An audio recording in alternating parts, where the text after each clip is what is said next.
This is my entry to the 2012 IJA Video Tutorial Contest.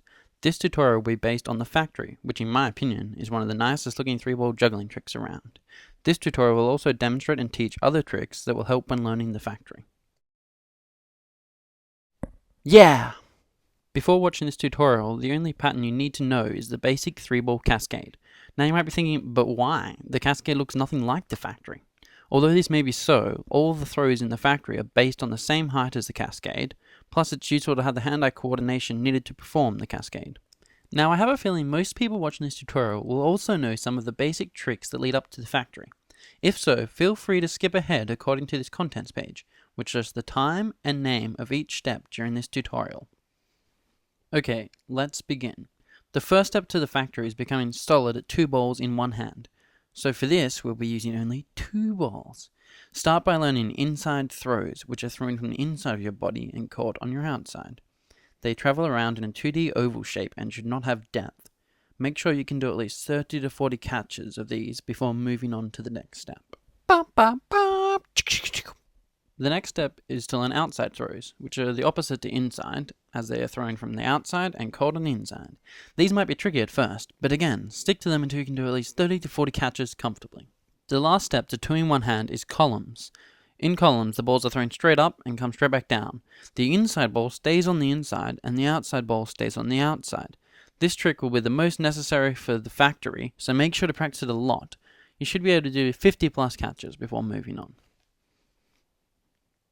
Now I did mention this earlier in the inside throw section, but you really need to make sure all of your patterns in this tutorial are 2D, with no or at least very little depth. If your throws start going crazy, collect them and restart. Time to move on to the 3-ball columns and its variations. 3-ball columns is simply 2 in one hand with an added ball in your second hand that is thrown in sync with the outside ball in your other hand.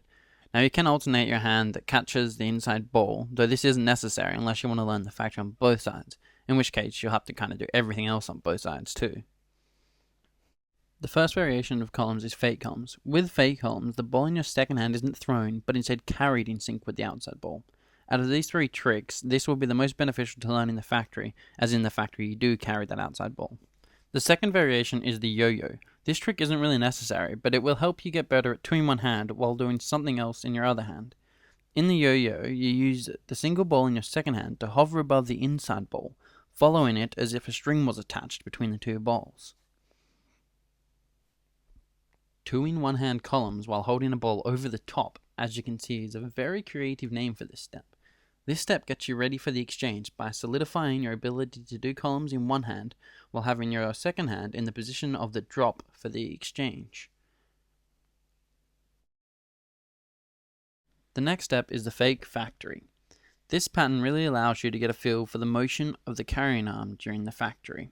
It's done by doing 2 in one hand and following the beat of the throws.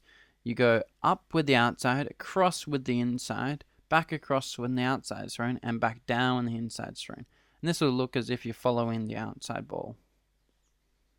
Once you're confident with all the previous steps, it's time to move on to the 2-ball exchange. Start with 1 ball in each hand, then bring your carrying arm up and across like in the fake factory. However, now you want to throw the ball from your bottom hand, and just after, drop the ball from your carrying hand, catching the thrown ball at its peak, then carrying it back to the starting position. You want to repeat this step over and over and become very confident with it before moving on to the 3-ball exchange, which is the next step. Now the 3-ball exchange isn't actually that much harder. You just need one more thing, and that's a 3rd ball. Now you're just going to do columns in one hand and hold a ball above like in the step before, and then we just do the exchange like you did in the 2-ball exchange.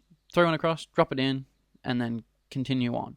Now the thing is, with continuing on, it's actually not that hard. You're just doing columns in one hand, bringing the ball back up to the top at your own pace. The only thing you do have to notice, and make sure to do this, is that when you throw the ball across and drop the other end, do an inside column. That'll allow you to continue on really easily. So just throw across, drop in, and throw an inside column at the same time. And then just continue on. It becomes quite easy. Flashing the factory is essentially what you just did, but from a still start and with one small difference that makes it that much harder. Start with 1 ball in your carrying hand and 2 in the other. Make your first throw a straight inside throw, then a straight outside throw while carrying the other up, Then on the next inside throw, throw it across as you move the carried ball across, releasing it above your throwing hand and catching the ball on its way down. This earlier throw, and therefore the later catch, is what makes flashing the factory a little harder. Make sure to practice this over and over and over until you become really comfortable with it, and it's quite easy to do before moving on to the next step. Adding one more throw might not sound like much, and it won't take long at all to learn and get good at, but it does help a lot when linking cycles together just to get the feel of that extra throw. As you can see, the only extra thing I do is one more throw. And that is, instead of catching the two balls at the end, just throw the next column up and then catch that. In this, it looks more like an inside throw just because I'm catching it afterwards. Now once you've got the flash down, you've got that extra throw down, it's time to link some factory cycles together. This bit's where it starts to get cool and it's really not that much harder. You're just doing the same thing with that extra throw and then continuing on and doing it again. So to do two together, you just do the first row and then you do the factory cycle, throw that one up, do another factory cycle. You figure out it just has 3 beats to it basically. Every time you're just going 1, 2, 3, 1, 2, 3, 1, 2, 3, 1, 2, 3. It'll become really natural. The last part of my tutorial is just how to go into a factory from a Cascade, which is really easy once you go to the factory down. It's just like going into columns from Cascade. You throw that one inside ball and just go into the factory. And that's the end of my tutorial, folks. I hope by the end of it you were able to learn the factory and that I was able to help a lot. Thanks.